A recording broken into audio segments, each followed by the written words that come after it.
draw is official. Tennessee is on their way to Chapel Hill next Friday. They'll play East Carolina at noon. We're going to get in a little bit about that game. Kind of what I think pitching. I'm kind of mixed on what I think the pitching will look like right now. But let's get into it. Hit the like, hit the share, hit the subscribe. This is Frank House of Orange coming at you. College baseball, it is winding down, but best time of the year for college baseball.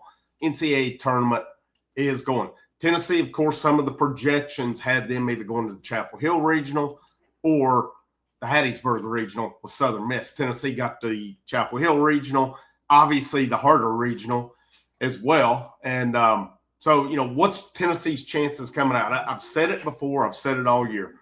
I said they're not going to be paired with an SEC team in the regionals. It's just the way it is. And I think that's probably – they avoid conference for the most part. When looking over the bracket, I didn't see any conference, so to speak. From what I've seen, they try to make it as regional as possible. Now, Virginia Tech would probably disagree since they're going to Los Angeles and UCLA regional. But Tennessee to Chapel Hill, it was either there or Southern Miss. I mean, I think a case could have been made maybe to go to Tallahassee on it. Tennessee definitely got the hardest of the bunch. And I think what it comes down to with Southern Miss Regional, Virginia's the 2 seed. They're not going to send Virginia to either Tallahassee nor Chapel Hill. Who's that leave going? I mean, when you have so many SEC teams as 1 seeds, it's kind of hard in that regard. And Tennessee, of course, is not high enough to where they're going to go to Morgantown or anything like that. It is what it is. It's where they fall on it. And, we'll see. Going in, you're going to be a 2 seed. You're going to have to go play a tough team. So the bottom line is, and this is a tough regional. I mean, East Carolina, we know them. They're always good. VCU, from what I've seen, can cause some chaos on the bases. What are we looking at, though, in this matchup with ECU, East Carolina, Friday at noon? First of all, where do you go starting-wise? My initial thoughts on all this was the way things lined up. Here's what I want. If you can afford to do it is another thing. I want, if you take care of business on Friday, I want Tegan Coons ready for North Carolina. But can you afford to wait with him? Of course, he hasn't pitched an actual game since the last regular season outing against Oklahoma. Didn't get to see him last week in Hoover. Evan Blanco did start game 2 in Hoover. Do they come back with him? I think a lot of it's going to depend on the status of Landon Mack. We don't know anything there as of right now. You're only guaranteed 2 games. That's it this weekend. And, the thing of it is, if you get in the loser's bracket out of the gate, it is a long road back to try to win that regional. And with Tennessee's pitching where it's at, you don't want to get in that loser's bracket if possible on it. East Carolina, looking at them, I'm curious to see where it'll go. Their main guy and is Norby. Ethan Norby is their main dude. He's a left-hander. He strikes out a lot of batters. He's ERA. Let's see, let me find it here. Just a minute. ERA we're looking at 4.20. 120 strikeouts, 83 and 2/3 innings. Opponents hit 264 against him. He's hit 17 people with pitches, 3 wild pitches on the year. The thing I'm interested in with Norby is I got to think that's who comes back. He'll be coming back on short rest. He threw twice over the weekend in East Carolina's tournament. So he's coming off of looking at 140 pitches on the weekend, and he just threw 99 on Sunday against UTSA.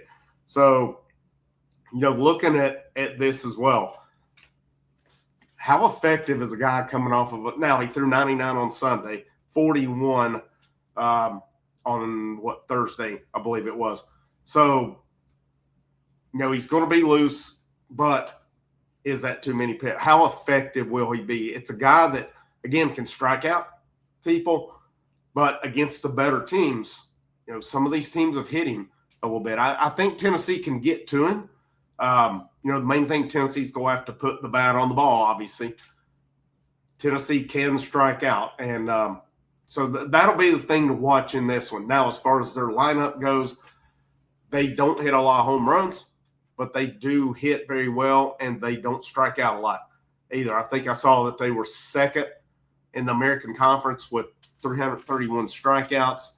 You've got guys, just throughout the lineup hitting at a high average. Jack Herring's our main guy at 358, Braden Burris 346, Davin Whitaker 339, Colby Wallace 315, Grady Linehan 306.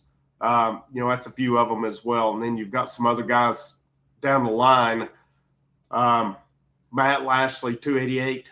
This is a high average team. I mean, I could go down through here with them. For the season, they hit 297 as a team, only hit 56 home runs. But again, Tennessee's got to avoid the home runs as well. One thing I like, too, it looks like they don't steal a ton of bases either. But if they get on base, will they test it a little bit? They've got two guys, Linehan and Burris, with 11 and 10 stolen bases respectively. So, I mean, there's a lot of questions coming in to this one. Tough matchup out of the gate. What do you do if you're Josh Elander is the question. I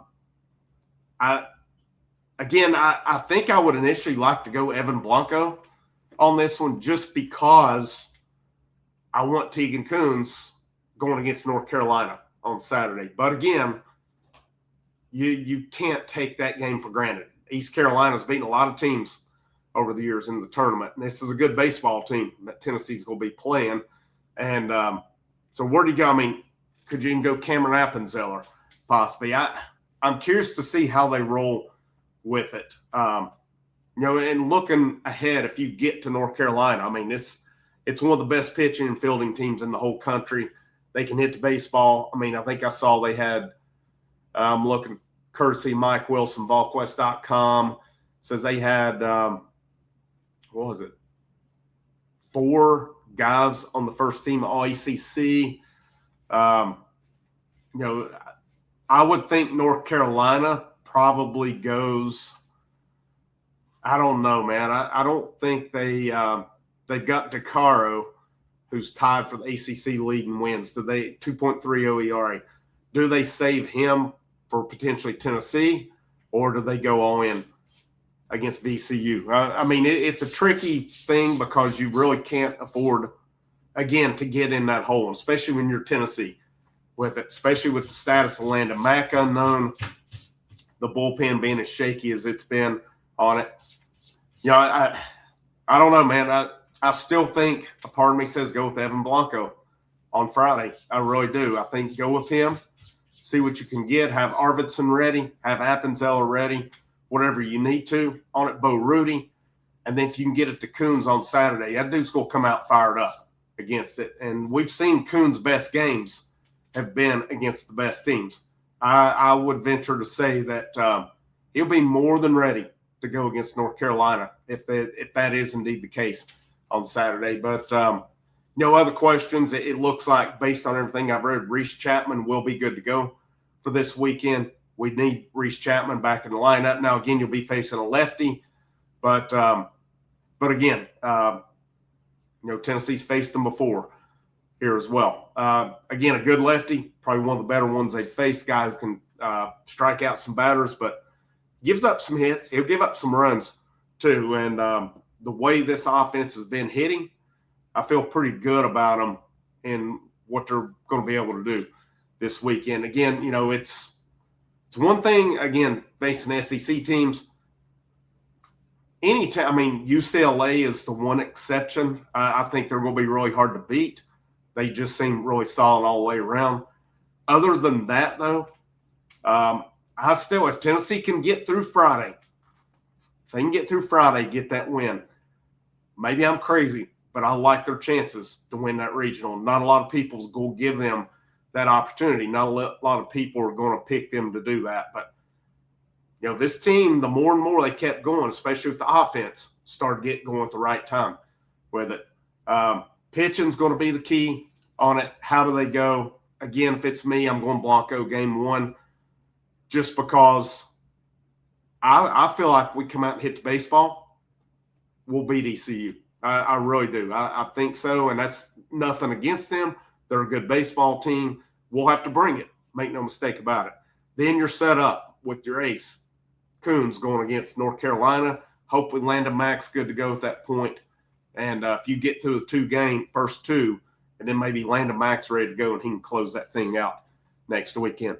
But it's going to be a little bit tricky for me to go live on Friday, and we'll try. And we'll try to get in as soon as possible. But that game falling at noon was a worst-case scenario for me as far as that goes. But, worst case, I'll definitely have something as soon as I get home. I'm hoping I can get in right at the end. We can go live and talk about it. But keep you updated on that. I'm definitely going to try to get some content out about the tournament this week, about potential paths forward, and, what could happen there as well. But this is Frank. This is the House of Orange. Have a great rest of your evening.